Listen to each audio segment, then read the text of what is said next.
차기 대선을 앞두고 사실상 여권 내에서 독주 체제를 갖췄다는 평가를 받고 있죠. 이재명 경기지사의 킹메이커로 이해찬 전 민주당 대표가 나설 수 있다는 얘기가 나옵니다. 이 지사와 친문 세력 사이에서 가교 역할을 맡을 거란 분석인데요. 다만 친문 지지자들은 아직까지 제3후보에 대한 기대감을 거두지는 않고 있습니다. 한 예로 유시민 노무현 재단 이사장의 등판을 바라는 목소리가 큰데요. 관련 내용을 조익신 반장이 정리해봤습니다.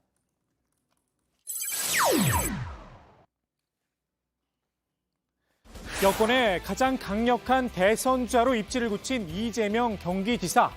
민심은 확인했지만 당심은 아직입니다. 당내 경선은 여론조사와는 또 다른 이야기죠.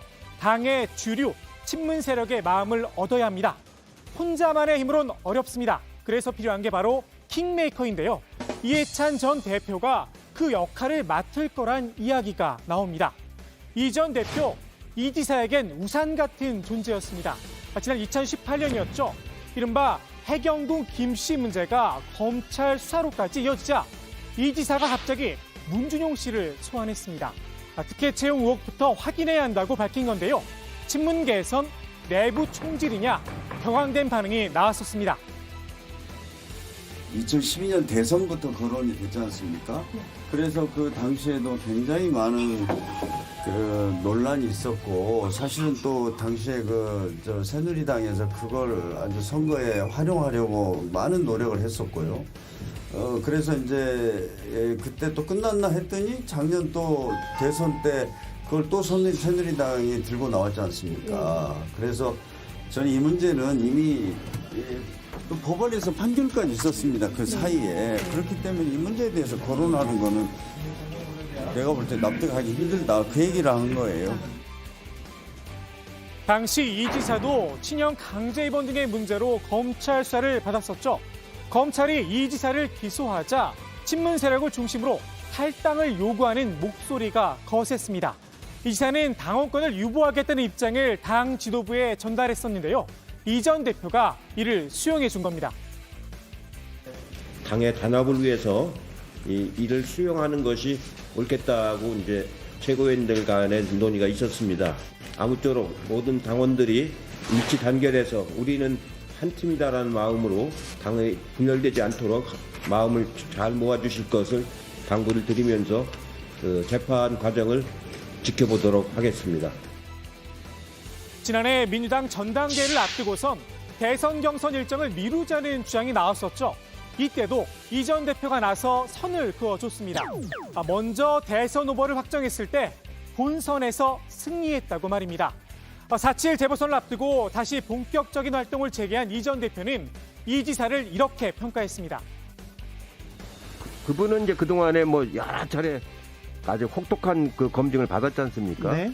그러고서 경기지사를 하는 과정에서 얻어지는 그 평가이기 때문에 현재의 그 지지도가 계속 유지될 거라고 보죠. 이 지사 입장에선 고마울 따름입니다. 목사님과 개인적으로 같은 건 만나서 식사라도 하신 적 있으신지?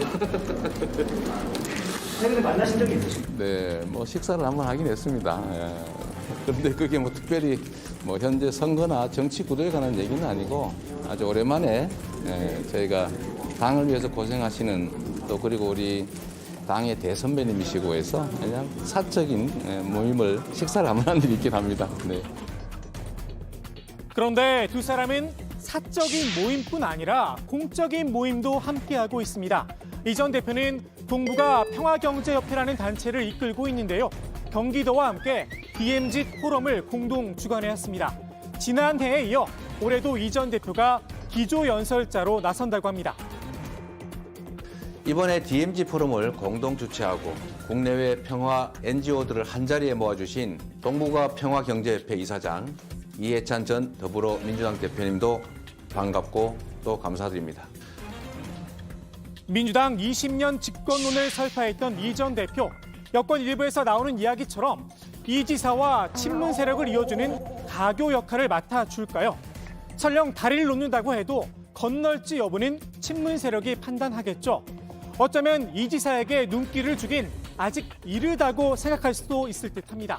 아직 조커가 한 장 남아있죠. 바로 유시민 노무현 재단 이사장입니다.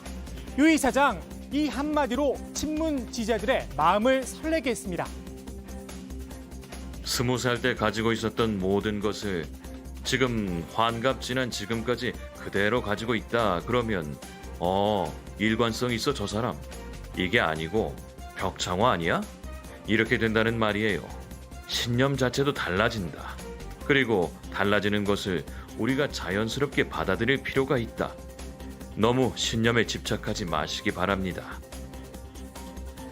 유 이사장의 이런 신념도 달라질 수 있다는 메시지로 받아들인 겁니다. 임명직 공무원이 되거나 공직선거에 출마하는 일은 제 인생에 다시는 없을 것임을 분명하게 말씀드립니다. 노무현 재단 측은 유 이사장이 정치를 안 하겠다는 뜻은 확고하다 선을 그었지만 또 모를 일입니다. 문재인 대통령도 정치를 하지 않겠다 손사래를 쳤었죠. 문재인의 운명처럼 유시민의 숙명이 되지 말라는 법도 없으니 말입니다.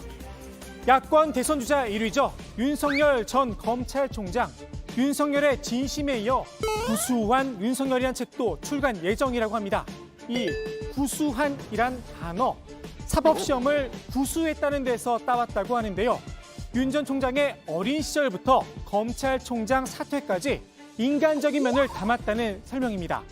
진심도 좋고 인간적인 매력 어필도 좋은데 대선 주자로서 가장 중요한 건 역시 능력이죠. 우리나라 대통령 하는 사람들이 모든 분야를 다 갖춰가지고 대통령 한 사람이 없어요. 그러니까 이제 이 윤석열 전 검찰총장의 경우는 아직도 시간이 상당수가 남아있기 때문에 뭐 어느 정도 상식적인 선에서 준비만 할 것 같으면 대략적인 파악은 할 수 있지 않나 이렇게 생각을 해요. 이 조언을 잘 새겨 들은 듯합니다. 요즘 공부 삼매경에 빠져 있다고 하는데요. 집에서 경제, 외교, 안보 서적을 읽거나 전문가들의 자료를 들여다보고 있다는 소식입니다. 벼락 공부로 내공을 어디까지 끌어올릴 수 있을지 지켜볼 일입니다.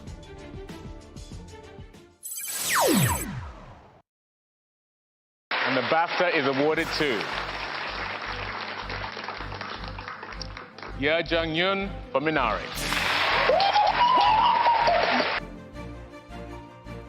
영국 아카데미의 선택도 배우 윤여정 씨였습니다. 이번에도 역시 한국 배우 가운데 처음으로 수상의 영예를 안았습니다. 영화 미나리로만 벌써 37번째 여우 조연상을 받은 건데요. 수상 소감도 37번째겠죠. I'm Korean actress Ye Jung-yoon, and I don't know how to say. I'm very honored to be nominated. 겸손인 한국인의 미덕입니다. 한 자락을 깐 뒤에 위트 넘치는 수상 소감으로 시상식장 분위기를 휘어잡았습니다. Especially recognized by British people, known as very snobbish people, and they approve me as a good actor. So I'm very privileged and happy. 지난 9일 타계한 엘리자베스 여왕의 남편 필립 공을 추모하는 일도 있지 않았습니다. I'd like to express my deep condolence for your Duke of Edinburgh. 미국 배우 조합상에 이어 영국 아카데미상까지 연이어 수상을 하면서 오스카에 한 발 더 다가섰다는 평가인데요. 미국 아카데미 시상식 현지 시간으로 오늘 25일 열립니다. 윤여정 씨의 38번째 수상 소감을 기대해 보겠습니다. 오늘 국회 발제 이렇게 정리합니다. 이재명 킹메이커는 이해찬, 유시민, 신념 달라질 수도 대선행